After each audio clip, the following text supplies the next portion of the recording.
Hello guys, so sa mga naghahanap ng ganitong template, so meron tayo ditong template, store loan booklet. Ayan, kung sa Tagalog, listahan ng utang. Ayan, so Canva template ito, meron tayong 4 na design. So nagprint lang ako ng dalawa at dalawang type din para meron kayong idea. Okay, so unahin natin tong isa, A5 size to guys. So pwede rin kayo magprint ng A4 size, depende din dun sa gagawin nyo. Ayan. So ano to? 60 sheets or 60 leaves. So back to back siya. 60 pages siya. Ayan. 30 leaves.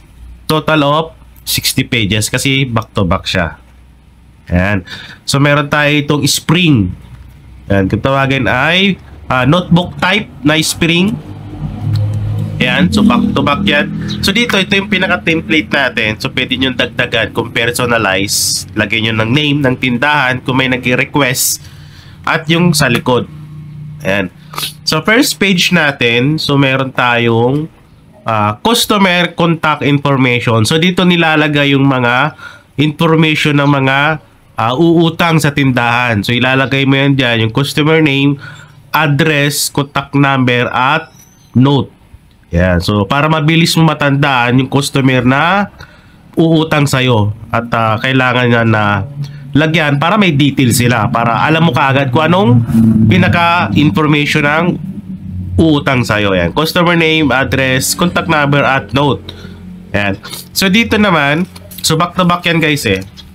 Yan. So depende na rin sa pag-print nyo. So dito na yung pinaka-format natin. Meron tayong borrower's name, yung name ng uutang, so lalagay mo yan dyan. Yung date kung kailan siya umutang at kung ano yung iuutangin niya, yung item. Quantity, price, saka amount. Ayan. So ilalagay mo yan dyan. So marami naman yan dyan. Ayan. So dito, sa pag-total, pag nag-utang siya, wag mo kagad ito total kasi mamaya bumalik ulit kinabukasan, di ba? Saka mo siya ito total pag magbabayad na siya. So ilalagay mo yan dyan. Total amount. Yan. So kailangan mayroon din siyang borrower signature. So kailangan signaturean niya yan para meron ka rin katibayan, di ba? Na nangutang talaga siya. So meron yan dyan. Ayun o.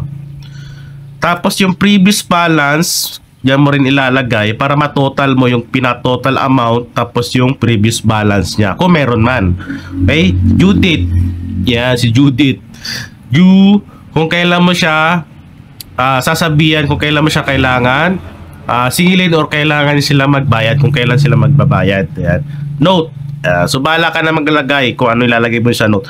Pag nabayaran niya na, lagay mo paid. Ayan. O di naman kaya good payer or not good payer. Ayan. So lagay mo na lang dyan. So back to back yan guys. Ayan o. 30 leaves or 30 sheets. Total of 60 pages kasi back to back siya. Okay. So mga naghahanap ng ganitong template or physical product, so message nyo lang ako. So meron yan. Ayan o. Kung template naman, tignan nyo lang sa website natin guys. At kung physical product naman, message nyo lang ako. Pwede kayo mag-check out sa ating orange app at dun sa black app natin. So pwede yan. Ano. So ito yung pinaka-design na isa. At meron din ako ginawa pang isa pang sample. Notebook type din pero nakatahi. Ito ay traditional na notebook natin, di ba? Mas matibay ito kasi tahi. So hindi siya napipilas ka agad. Yan. So meron tayo ganyan. Ayan o. Ayan. So, ganun din. First page natin, yung contact information ng customer mo. Ayan. Ayan o. Diba? Tapos, itong pinaka-format na natin. So, same lang siya. Ang pinagkaiba lang niya yung tahi niya. At yung design. Okay? So, depende kung ilan yung ipiprint nyo, kung ilang sheets o kung ilang pages, kung A4 size o A5. So, A5 kasi ito eh. Ayan. So, depende na lang sa inyo guys. Sa mga naghahanap ganitong template, pwede ito sa tindahan. So, kahit anumang negosyo, pwede yan. Kasi, listahan naman ang utang. Ayan. Diba? So, bahala na lang kayo mag-print. So, check nyo na lang yun sa ating website or message nyo lang ako dito sa page sa mga gusto mag-avail ng store loan booklet para sa utang list para always tandaan.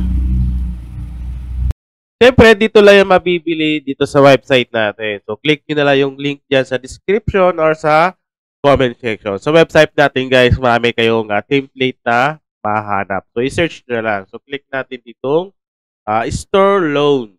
Ayan. Para sa ating utang notebook. So, search lang natin. So, lalabas ka agad yan. Yung store loan booklet natin. Listahan ng utang template. Ayan. So, check out nyo na lang dito, guys. So, add to cart nyo na lang. So, template ito. Sa website natin, marami tayong payment method na pwedeng magamit. So, may GCash, Maya, bank transfer, marami pang iba. PayPal. So, click mo lang add to cart. Ayan, so add to cart mo lang kung PayPal gagamitin mo, check out mo lang sa PayPal. Pero kung GCash or Maya or bank, proceed to checkout. Ayan, so click mo lang yan.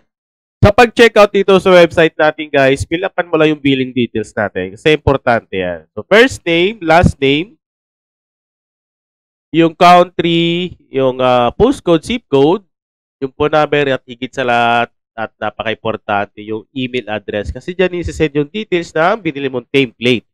Yeah, so check mo na lang, dapat kailangan tama yung email address mo. Tapos click mo na lang create an account para magkaroon ka ng account dito sa website natin. So pag debit credit, click mo lang yan. Pag PayPal, pag direct bank transfer at kung GCash naman, click mo lang yan.